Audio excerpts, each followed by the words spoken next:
Vas-y. Bonjour à tous, bienvenue à notre paroisse invisible. C'est Dieu qui nous rassemble au nom du Père, du Fils et du Saint-Esprit. Amen. Prions pour nos frères et sœurs malades.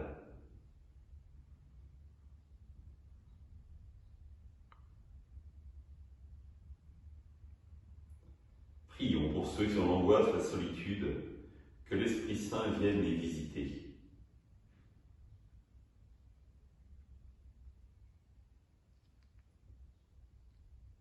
Prions pour les soignants et tous ceux qui œuvrent pour le bien commun.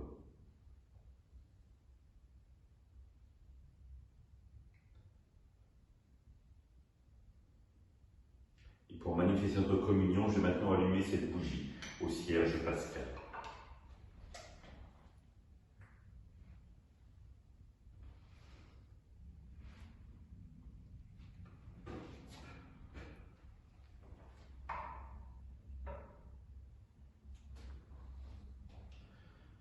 Dans l'évangile de Matthieu, Jésus disait « Vous avez appris qu'il a été dit « Tu aimeras ton prochain et tu haïras ton ennemi ».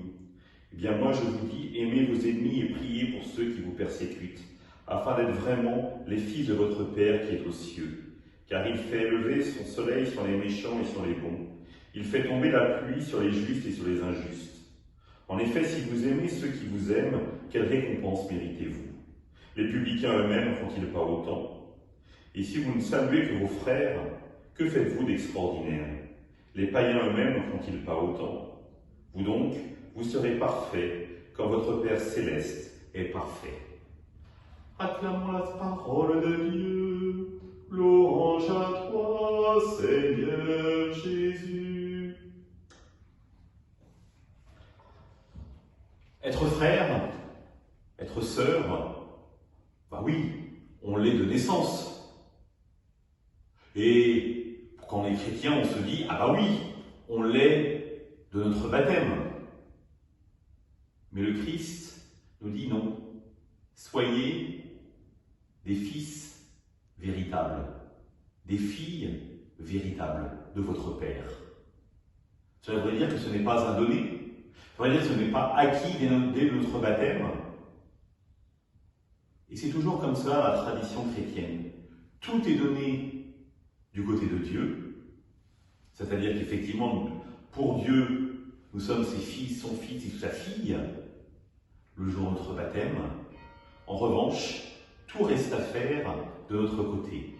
C'est-à-dire que c'est à nous d'accueillir cette filiation et surtout de la mettre en pratique, c'est-à-dire de percevoir dans ceux qui sont autour de nous des frères et des sœurs que Dieu nous donne parce que nous avons un même Père.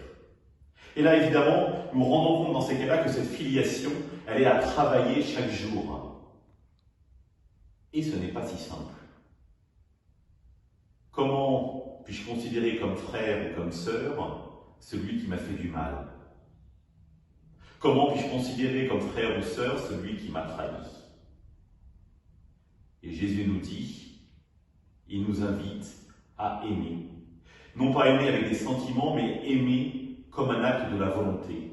C'est-à-dire, je décide d'aimer, quoi qu'il arrive, quoi que les personnes m'aient fait, comme le Christ l'a vécu lui-même. Rappelez-vous, sur la croix, il s'adresse aux prêtres, aux scribes, aux pharisiens. Père, pardonne-leur, parce qu'ils ne savent pas ce qu'ils font. Il aime jusqu'au bout, il considère les autres comme ses frères, comme ses sœurs, malgré la trahison, malgré la livraison, malgré le fait qu'il soit sur la croix.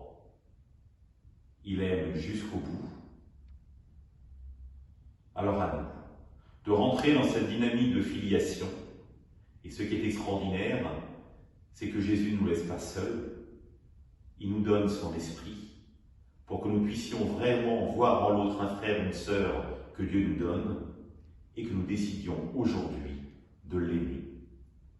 Alors je vous invite à prendre quelqu'un avec qui peut-être vous êtes en difficulté aujourd'hui et à vous dire, c'est un frère et une sœur que Dieu me donne, aujourd'hui je décide de l'aimer et cela veut dire que tous les jours le matin, je vais prier pour lui, pour elle, et demander à Dieu de changer mon regard pour qu'il m'apprenne à aimer. Ensemble, nous prions.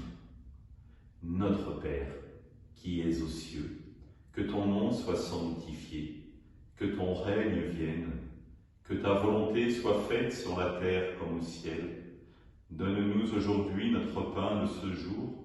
Pardonne-nous nos offenses, comme nous pardonnons aussi à ceux qui nous ont offensés.